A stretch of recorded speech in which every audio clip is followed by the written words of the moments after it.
کرنا لازم تھا. جب تک آپ غسل نہیں کرتے تھے اس وقت تک نماز آپ کی ادا نہیں ہوتی تھی. پھر اللہ تبارک و تعالیٰ نے آسانی فرمائی اور اللہ تعالیٰ نے یہ حکم دیا کہ اب آپ ہر نماز سے پہلے غسل تو نہ کریں لیکن ہر نماز سے پہلے آپ کا وضو کرنا ضروری ہے. اگر وضو قائم بھی ہے وضو نہیں بھی ٹوٹا تب بھی ہر نماز کے لیے آپ نے وضو کرنا ہے. پھر کچھ عرصہ گزرا نبی کریم صلی اللہ علیہ وسلم دعائیں ارشاد فرمائیں یا اللہ میری امت کے لیے آسانی پیدا فرما. میری امت کیسے سردی کے موسم میں ہر نماز کے لیے اللہ وضو کرے گی, آسانی پیدا فرما, سہولت پیدا فرما.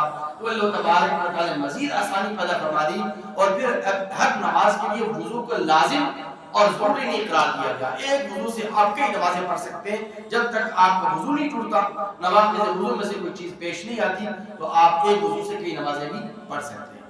لیکن ایک اور سوال جس کا جواب دینا بہت زیادہ ضروری ہے کہ قرآن مجید فرقان حمید کے اندر وضو کے جو فرائض ہیں ان کی تفصیلات موجود ہیں لیکن غسل کی تفصیلات قرآن مجید کے اندر نہیں ہیں. چھٹا پارہ سورہ مائدہ آیت نمبر 6 میں اللہ تبارک و تعالی وضو کے فرائض کی تفصیل بیان کرتے ہیں. فَغْسِلُوا وُجُوهَكُمْ چہرے کا دھونا, وَأَيْدِيَكُمْ إِلَى الْمَرَافِقِ ہاتھوں کا دھونا کندھوں سے لے, وَامْسَحُوا بِرُؤُوسِكُمْ سر کی چوڑائی سر کا مسح کرنا, وَأَرْجُلَكُمْ إِلَى الْكَعْبَيْنِ پاؤں کا دھونا ٹخنوں سے لے. تو وضو کی جو چاروں فرائض ہیں ان چاروں فرائض کو اللہ تبارک و تعالی قرآن مجید میں بھی تفصیل بیان فرمایا لیکن غسل کی تفصیلات بیان نہیں کرتا. غسل کے متعلق قرآن صرف ایک جملہ کہتا ہے وَإِن كُنتُمْ جُنُبًا فَطَّهَّرُوا کہ جب بھی تمہیں جنابت لاحق ہو تم جنبی ہو جاؤ ناپاک ہو جاؤ تو پھر غسل کرو اور غسل کا اہتمام کرو. تو اب غسل جنابت کی یا غسل کی تفصیلات قرآن مجید نے کیوں نہیں بیان فرمائی؟ تو اس کا جواب علماء اور فقہاء یہ دیتے ہیں کہ دراصل یہ جو غسل جنابت تھا یا غسل جنابت کا جو اہتمام تھا یہ اسلام سے پہلے زمانے جاہلیت میں بھی جاری و ساری تھا. یعنی جب تک اسلام نہیں آیا تھا تو زمانے جاہلیت میں بھی لوگ غسل جنابت کا اہتمام کیا کرتے تھے.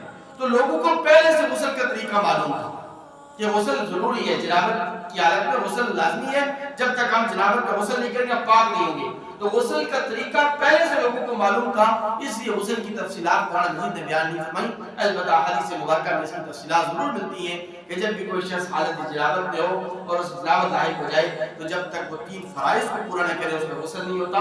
3 مرتبہ کلی کرنا, 3 مرتبہ ناک میں پانی ڈالنا اور پورے جسم پر پانی بہانا, اس ترتیب اس انداز اس اہتمام کے ساتھ کہ جسم کا کوئی بال یا بال برابر کوئی جگہ خشک نہ رہے جب تک یہ 3 فرائض پورے نہیں ہوتے غسل نہیں ہوتا.